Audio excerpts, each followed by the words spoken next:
অসাধারণ স্বাদের কাতলা মাছের এই রান্নাটা তৈরি করার জন্য এখানে আমি 4 পিস কাতলা মাছ নিয়েছি। এর মধ্যে দিয়ে দিলাম পরিমাণ মতো নুন, হাফ চামচ আদা রসুন কাঁচা লঙ্কা বাটা আর হাফ কাপ পরিমাণ টক দইকে ভালো করে ফেটিয়ে দিয়ে দিলাম, সাথে 1 চামচ মতো সর্ষের তেল।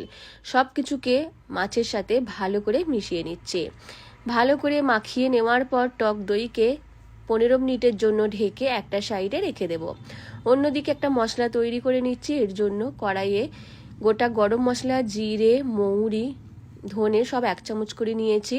শুকনো কড়াইয়ে কিছুক্ষণ নাড়াচাড়া করে ভেজে নিচ্ছি, সাথে কয়েক টুকরো শুকনো লঙ্কাও দিয়ে দিয়েছি। মশলাটাকে ভাজা হয়ে গেলে মশলাটাকে গুঁড়িয়ে একটা মশলার গুঁড়ো তৈরি করে নেব। এগুলো ভাজা হয়ে গেছে, কড়াই থেকে মশলা তুলে নিচ্ছি। অন্যদিকে 2টো পেঁয়াজ, 4টে কাঁচা লঙ্কা আর কয়েকটা কাজু নিয়েছি। এগুলো দিয়ে একটা মশলার পেস্ট তৈরি করে নেব। কড়াই বসিয়ে কড়াইয়ে পরিমাণ মতো সাদা তেল দিয়ে দিয়েছি। এইবার দিয়ে দিলাম পেঁয়াজ, কাজু আর কাঁচা লঙ্কা বাটা। তেলের মধ্যে নাড়াচাড়া করে ভেজে নিচ্ছে। কিছুক্ষণ ভাজা হয়ে গেলে এর মধ্যে দিয়ে দেব ম্যারিনেট করে রাখা কাতলা মাছ। আপনারাও নতুন স্বাদের কাতলা মাছের কোনো রান্না খেতে চাইলে অবশ্যই এইভাবে তৈরি করে খেয়ে দেখবেন, খেতে দারুণ হয়।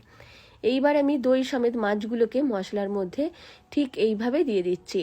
এইভাবে মাছ রান্না করলে মাছ ভেঙে যাওয়ার কোনো রকম ভয় নেই, শুধুমাত্র একটু সাবধানের সাথে নাড়াচাড়া করে নিতে হবে।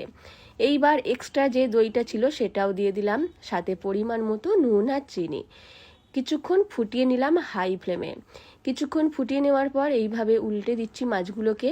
উল্টে দেওয়ার পর ঢেকে 7-8 মিনিটের জন্য মিডিয়াম ফ্লেমে রেখে দেব। সব মাছগুলোকে উল্টে দেওয়ার পর ঢেকে দিলাম।